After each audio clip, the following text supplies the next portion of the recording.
No one can tell another person in any definite way how he should think, any more than how he ought to breathe, or to have his blood circulate. But the various ways in which men do think can be told, and can be described in their general features. Some of these ways are better than others. The reasons why they are better can be set forth.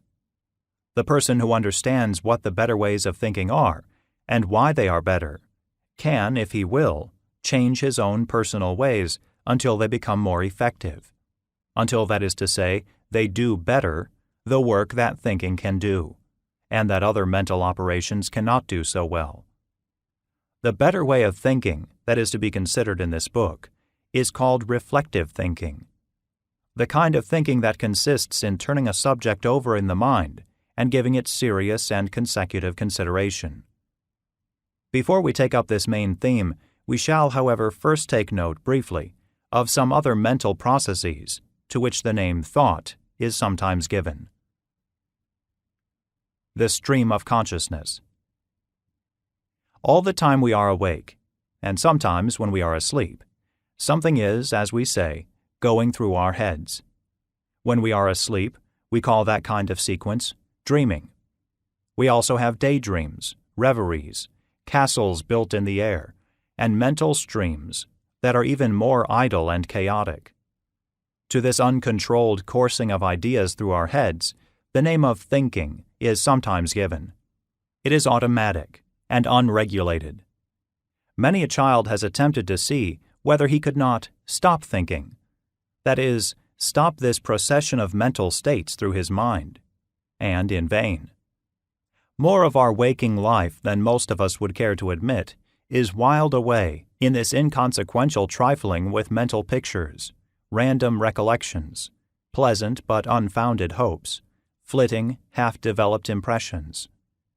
Hence it is that he who offers a penny for your thoughts does not expect to drive any great bargain if his offer is taken.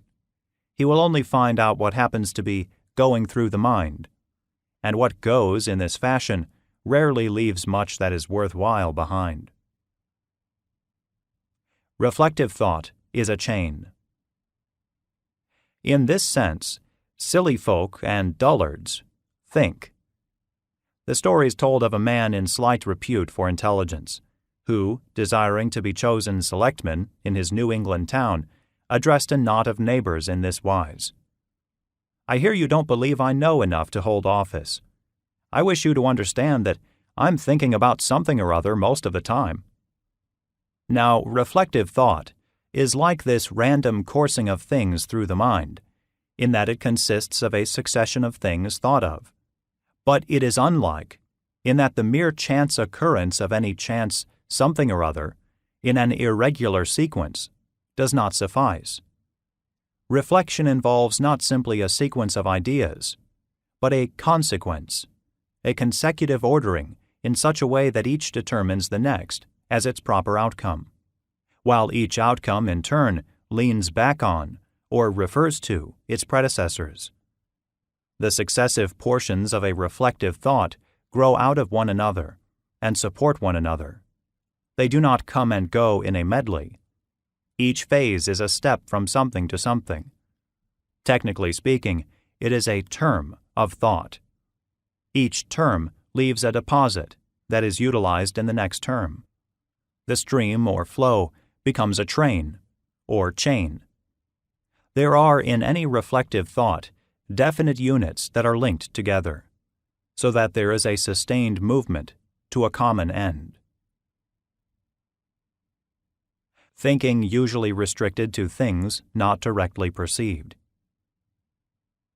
The second meaning of thinking limits it to things not sensed or directly perceived, to things not seen, heard, touched, smelt, or tasted.